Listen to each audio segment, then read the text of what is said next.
Good morning, class. Welcome to another chapter of Read Aloud.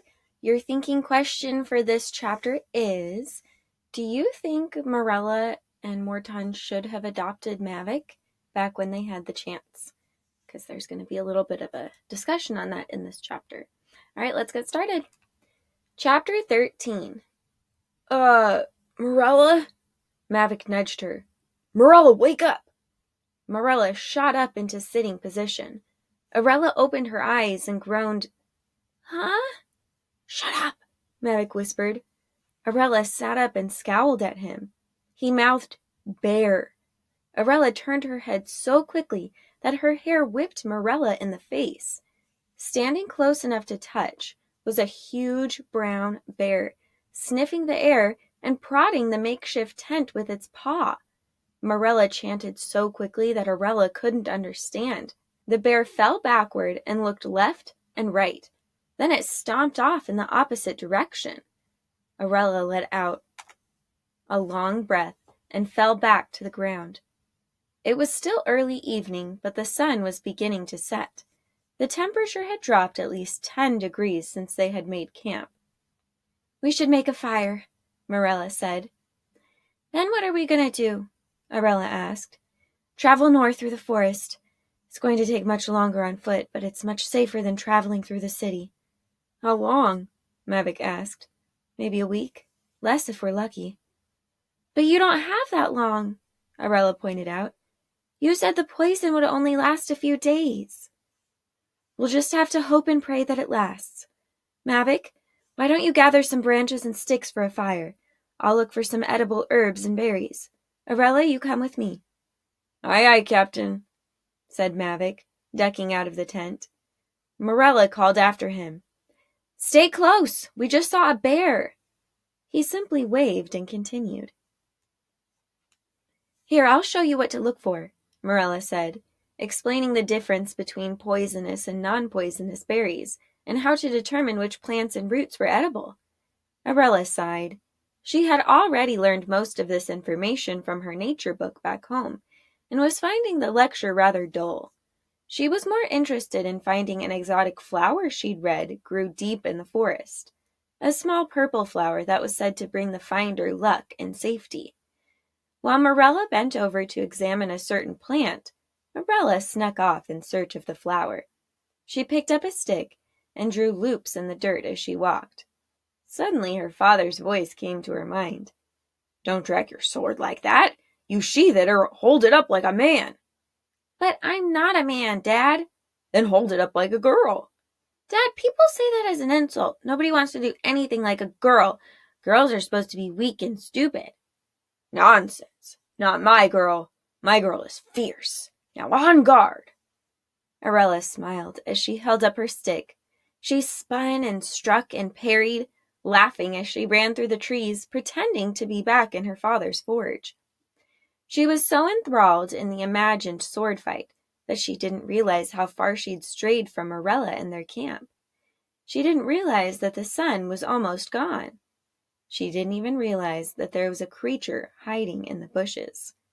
A faint growl jerked Aurella from her daydream. Her eyes scoured the unfamiliar surroundings, but there was nothing to see but trees and shadows. Again she heard the growl, closer now, behind her. She sucked in a breath and fell backward in shock. 2 yellow eyes glared at her from the shadows. Aurella screamed and jumped to her feet. A large gray wolf crept forward, growling and licking its teeth. 3 more wolves appeared on its flanks. You cannot see me, wolves, she whimpered. You also cannot hear me. Aurella took off, sprinting faster than she'd ever run in her entire life. She weaved through trees and bushes, branches scratching her cheeks as she flew. The wolves chased after her, somehow able to follow her despite the spell. I should have asked Morella how she got rid of the bear, she thought in panic. Aurella! Mavic and Morella were shouting her name, but their voices were too far away. Aurella ran through a clearing. She panted from the effort as she continued to sprint for her life.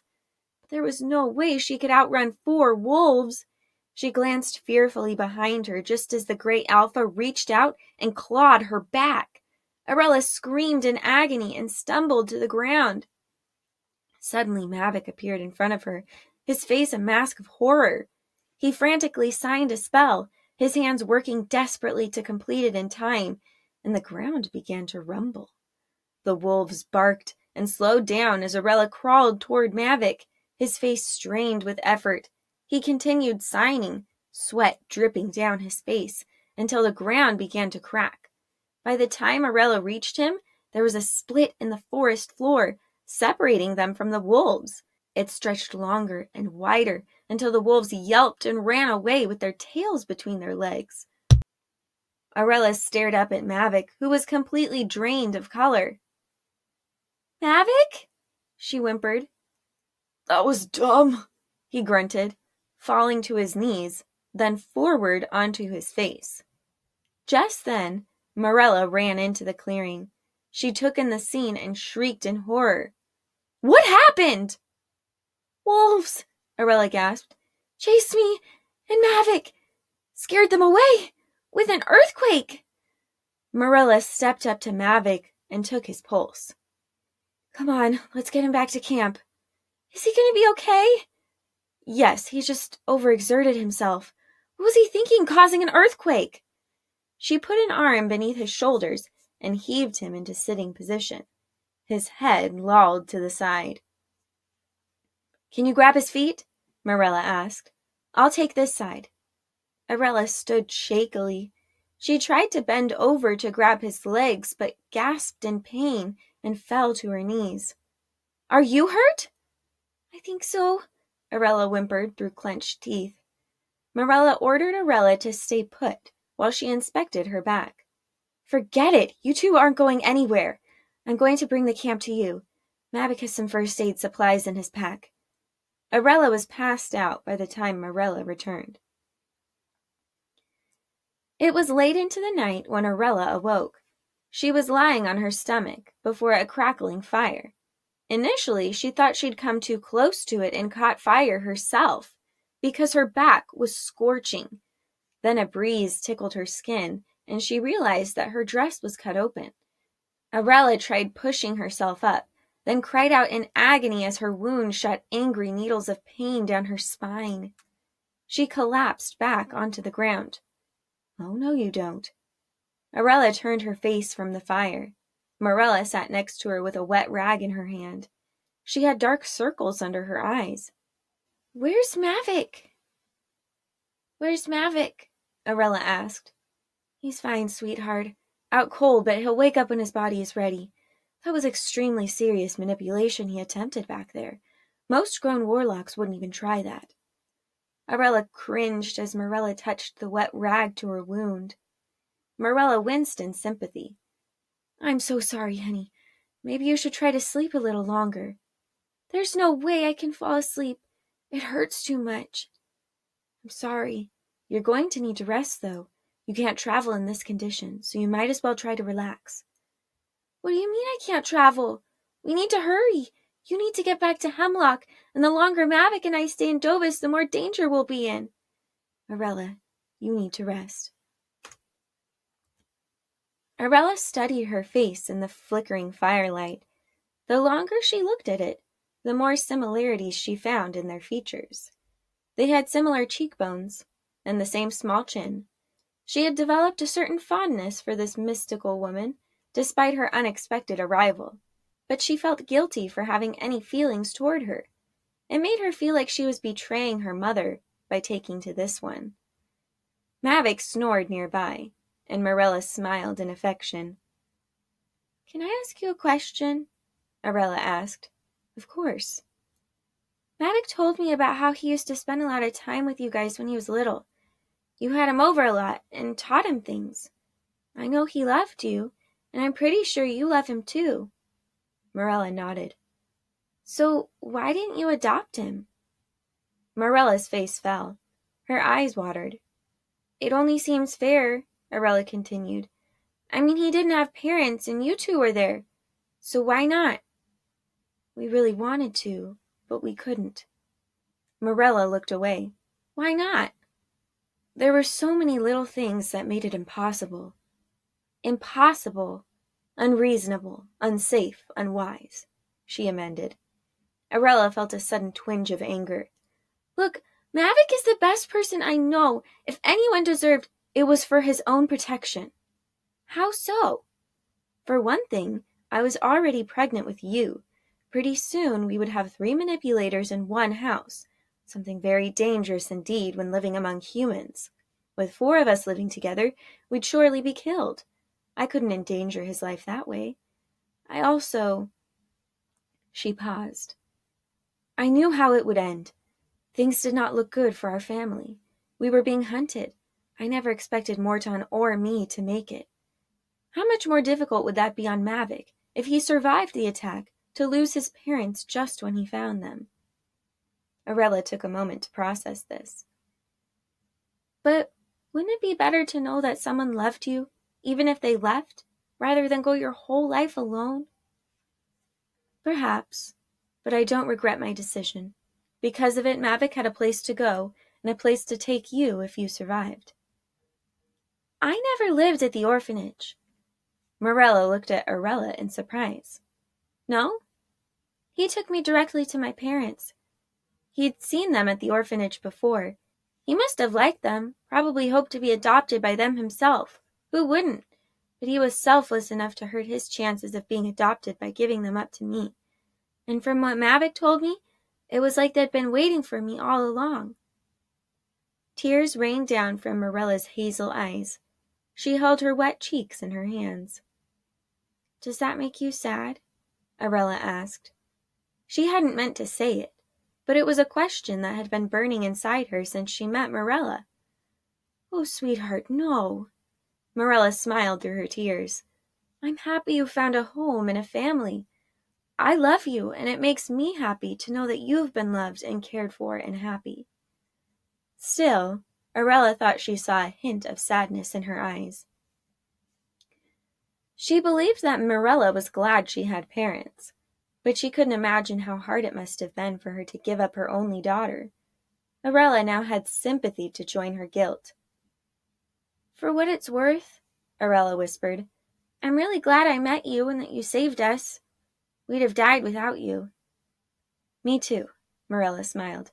And speaking of adopting Mavic... What? Someday you might be glad he's not your brother. Aurella's face scrunched up in confusion. Huh? She gave Aurella a strange smile. He's a handsome boy. Something clicked in Aurella's brain. Ew, gross! Don't even hint at that! This is Mavic we're talking about. That's disgusting. Morella simply laughed. All right. Now go to sleep. You need to rest. Aurella closed her eyes and listened to the fire pop and crackle. She dozed off as Morella hummed an unfamiliar tune that seemed to echo through the night. What happened? Mavic grunted. Where am I? Aurella squinted her eyes open.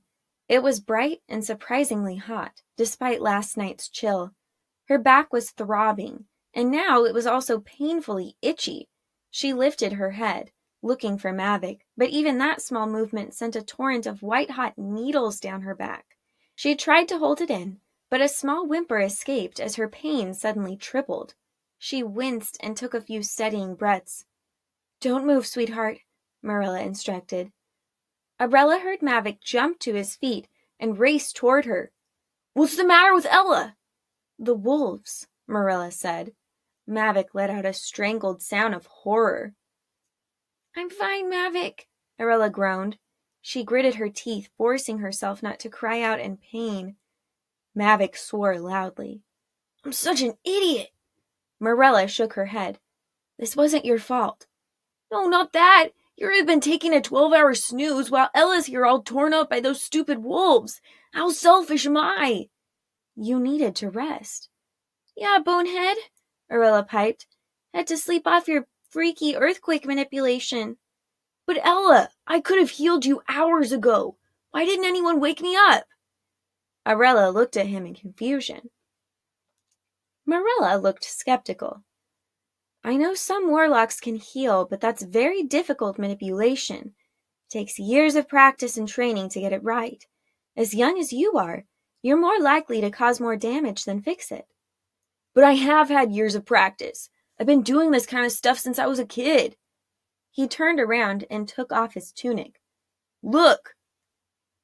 Very interesting, Mavic. You have a back, Aurella grumbled. What does going topless have to do with healing? Come on, Elf, use your brain. You know how I suck at following rules? I've been whipped on a weekly, sometimes daily basis since the time I could walk. My back should look like the underside of a cross-stitch. Aurella's eyes popped open. He was right. Yet there wasn't even a trace of a scar. How did you learn to do that? Marilla asked. I kind of stole some books from your house. Marilla shook her head in amazement. As impressive as that is, though, Aurella's wound is much deeper than the lash of a whip. You could still hurt her. Mavic shook his head impatiently. I can do it. I know I can. How? Aurella asked. He sheepishly held out a pocket knife. I used to practice on myself. Aurella and Marilla gasped. You cut yourself? It wasn't that big of a deal, Ella. I was just going to be healing myself anyway. How else was I supposed to learn? Marilla walked up to him, agitated. What if you'd hurt yourself? You could have done some serious damage. But I didn't, because I'm good at this kind of stuff. Now let me heal Ella. Marilla held her hands up in surrender. It's up to you, Aurella. Aurella tried to put on a brave face. I think you guys may be exaggerating how bad it is. I bet I'll be fine by the end of the day. Mavic rolled his eyes. There's a chunk missing from your back. It's oozing blood and pus, and it makes me want to throw up. I know you're in pain, so just let me heal you. I promise I know what I'm doing. Okay. Thank you. Now make sure not to touch it while it's healing. It's going to itch like no other, but don't scratch it, or you'll screw everything up. Got it. Mavic knelt beside her and took a deep breath. One of his hands hovered over her wound, while the other began contorting and whirling and spinning wildly as he signed a healing spell. Immediately, her skin and nerves began stretching and stitching together. Mavic was right. It felt like a swarm of 5,000 mosquitoes had decided to munch on the small of her back. She squirmed in discomfort, and Marilla fought to hold her still. Then the sensation changed.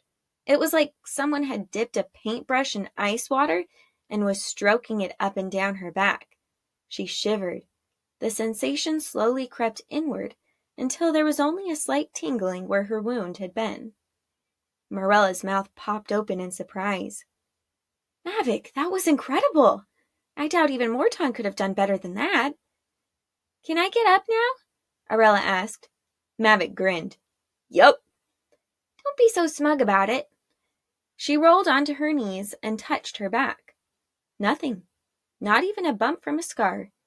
There was, however, the embarrassing matter of her dress, which they had cut open.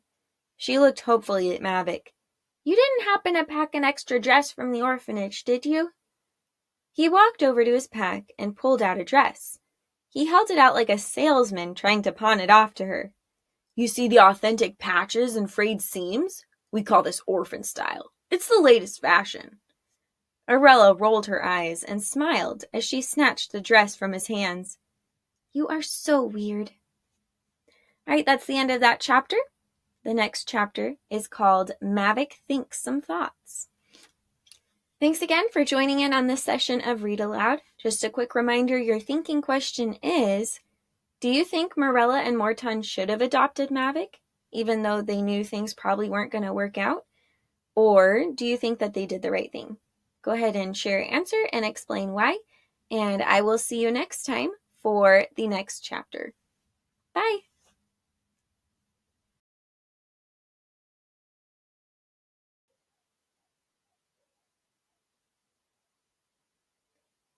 What is that? There's like dogs barking.